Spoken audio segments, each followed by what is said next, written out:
Hello and welcome to Smedley. I am your host, Zana Joshi. So I'm going to read you a quote.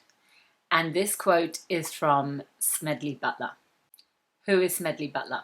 Smedley Butler, during the time of his retirement in the 1930s, was at that time the most highly decorated Marine in US history. He was so well liked by the banksters in the 1930s that they actually chose him to be the person to lead a military coup against the US government that they were plotting in the 1930s. Remember, the Great Depression happened in 1929. So then the 1930s were all the Great Depression. And all of this was actually caused by those banksters. Look it up. It's called the business plot. So they decided that they didn't like the fact that the president at that time, FDR, was putting into place policies that would actually help the people. They didn't want that, right? They wanted all the money to go to them. So they wanted to do a coup. And this coup, they decided, would be led by Smedley Butler. Did you ever hear about this? You never heard about this?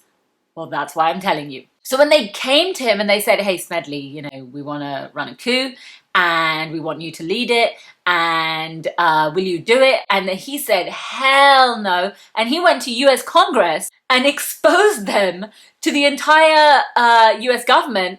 And that's actually what prevented the coup from happening, right? Otherwise, the whole history of the United States over the last, almost 100 years would be very different. So that's who Smedley Butler was. That's who knew him. That's who reached out for his help. And that's how he behaved in that type of situation. After he retired, he wrote a book called War is a Racket. I encourage you to go and read it. And you can find it easily. You can find YouTube videos of people reading it, and it's really quite short. It's only like 45, 50-minute long videos. I'm going to give you a quote from Smedley Butler that'll give you a sense of what he was actually saying. Now remember, I'm directly quoting him, okay? He said, I spent 33 years and 4 months in active military service.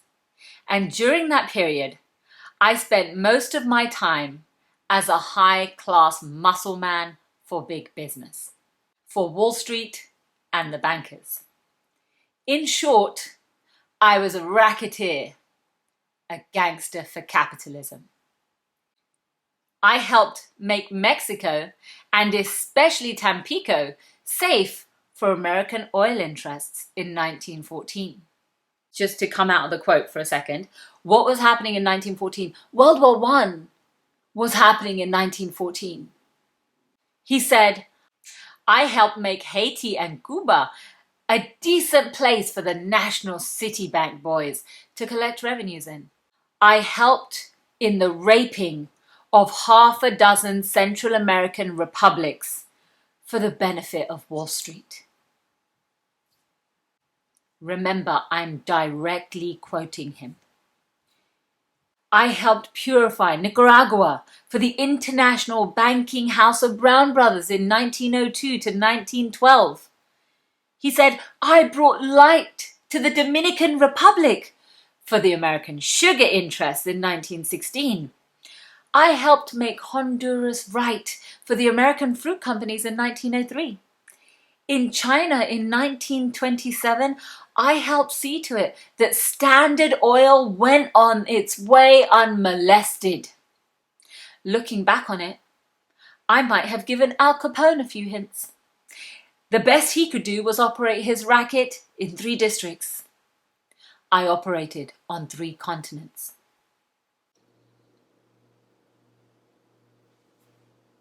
Has anything changed? Absolutely everything is the same now as it was 90 years ago when Smedley Butler was talking about this. Nothing has changed because US imperialism has not changed. Think about the language he uses. He says he helped in the raping of 6 Central American republics and He ensured that Standard Oil could be unmolested in China. He said, I helped purify Nicaragua. He was using the language of rape culture. He was using the language of imperialists since time immemorial, who have invaded and exploited and destroyed other countries and enslaved people and tortured people and committed genocides. He was using that language because that's what he was doing. That's what the war machine is. And it's not just oil. Remember, he says fruit companies, sugar interests, okay? The bankers to collect revenues. I mean, Smedley Butler was confessing. He was confessing to criminal activity. He was confessing to war crimes. He was confessing to being a henchman for capitalists, for the military-industrial complex, and doing it at the behest of the US government. And here we are on the brink of yet another world war. Only it's worse, because this could be a nuclear war. And nuclear war means annihilation. There's no time to be worrying about whether or not this should be a priority. This is the only priority. That's why we have to show up. That's why we have to be anti-war. And you can't be anti-war by being polite to politicians. It's go time.